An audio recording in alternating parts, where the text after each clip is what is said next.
अरे सर, तो सुन तो लीजिए, पहले खत्म तो करने दीजिए।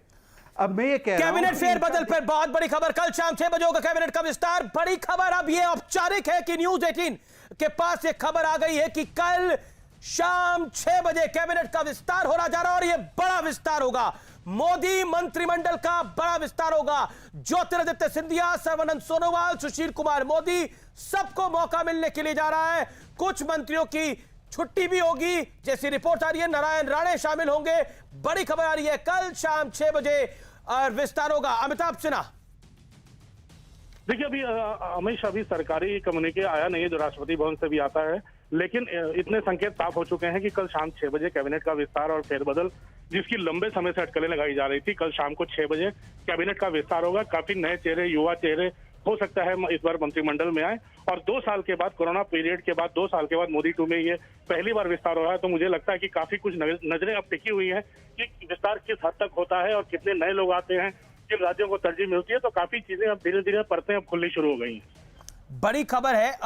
मैं अमिताभ आपसे ये जानना चाह रहा हूं, क्या ये बड़ा फेरबदल है? जैसी रिपोर्ट्स लगातार आ रही हैं, it will be a massive change. बिल्कुल अमीश, एक चीज तो साफ है, क्योंकि 81 सदस्यों का मंत्रिमंडल होता है, जिसमें 53 सदस्य थे, 53 मंत्री ही अभी थे, 28 पद रिक्त थे।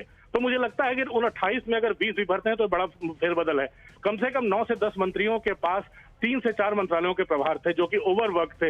अगर उनसे एक एक प्रभार भी लेते हैं तब भी ये काफी बड़ा है। और मुझे लगता है पूरे देश से पिछली बार, जब पहली बार शपथ ली थी 2019 में मोदी 2 में, उस समय कई राज्यों का रिप्रेजेंटेशन रह गया था और ये कहा गया था कि आने वाले दिनों में ये कहा जाएगा, ये उनको प्रतिनिधित्व दिया जाएगा। लेकिन कोरोना के चलते वो चीजें पीछे छूट गई थी और पूरा देश और पूरी सरकार कोरोना से जंग लड़ रही थी।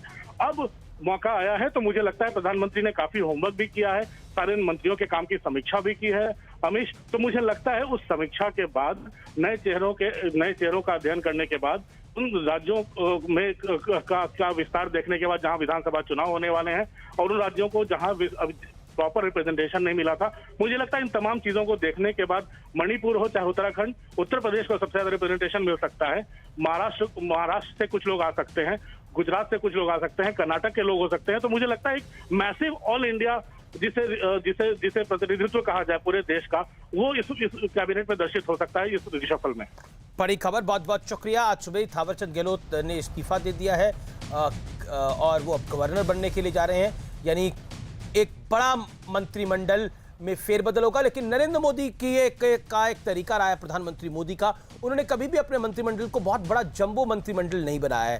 तो वो इस बारी भी होगा। बड़ा सारी वैकेंसीज को नहीं फिल किया जाएगा। नरेंद्र मोदी का ये हमेशा से नारा रहा है कि वो मैक्सिमम गवर्नेंस देते हैं और गवर्नमेंट का रूप और स्वरूप वो छोटा रखना चाहते हैं। यानी उनको लगता है कि मैक्सिमम गवर्नेंस मिनिमम गवर्नमेंट के साथ हम देंगे, ऐसा उनका आइडिया हमेशा से रहा है। तो जब से अगर आप नरेंद्र मोदी को गुजरात से फॉलो करें, एंड आज भी मैं कहना चाहूंगा कि नरेंद्र मोदी के मंत्रिमंडल में, चाहे वो मोदी 1 हो चाहे वो मोदी 2 हो, हमेशा छोटा मंत्रिमंडल ही सबसे बड़ा रहा है, सबसे महत्वपूर्ण रहा है। सेकेंडली, जो कि इस समय सबसे महत्वपूर्ण बात है, वो यही है कि कुल मिलाकर यह फेरबदल चुनाव के दृष्टिकोण से, यानी 2022 में जो यूपी, उत्तराखंड में चुनाव होने, पंजाब में चुनाव होने, कई राज्यों में चुनाव होने, उनके लिहाज से महत्वपूर्ण होगा। नारायण राणे महाराष्ट्र से आते हैं, एसपी बघेल यूपी से आते हैं, ये लोग शामिल हो सकते हैं। बिहार में घटक दलों को भी मौका मिलेगा, जिसमें जेडीयू और एलजेपी शामिल है। एलजेपी में पशुपति पारस को मौका मिल सकता है, जैसी रिपोर्ट्स मिल रही है। हालांकि कल शाम 6 बजे तक का हम सबको इंतजार करना होगा, क्योंकि ऐसी खबर है कि 20 राज्य मंत्री होंगे और 6 कैबिनेट मंत्री होंगे, जिस तरह की रिपोर्ट्स इस समय निकल के आ रही है हमारे पास। तो देखना होगा कि किस किस को क्या क्या मौका मिलता है। और एक बड़ा फेरबदल, जो एग्जिस्टिंग मंत्री हैं उनके कामकाज में भी एक बड़ा फेरबदल संभव है, इससे कोई इंकार नहीं कर सकता। यह समय की बड़ी अपडेट है। इस समय की बड़ी स्टोरी यही है कि मोदी मंत्रिमंडल में बड़ा विस्तार होने